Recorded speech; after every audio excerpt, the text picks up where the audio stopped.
Hello everybody and welcome. In this video I'm going to show you how to check software version for your earbuds EDIFIER NeoDots.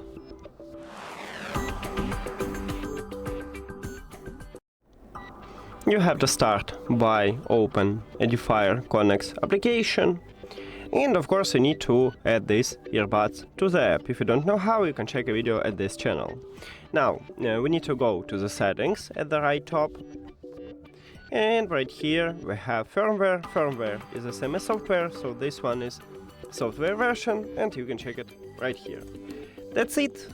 Thank you for watching this video. If you found it helpful, please consider subscribing to the channel and leave the like on the video. See you later.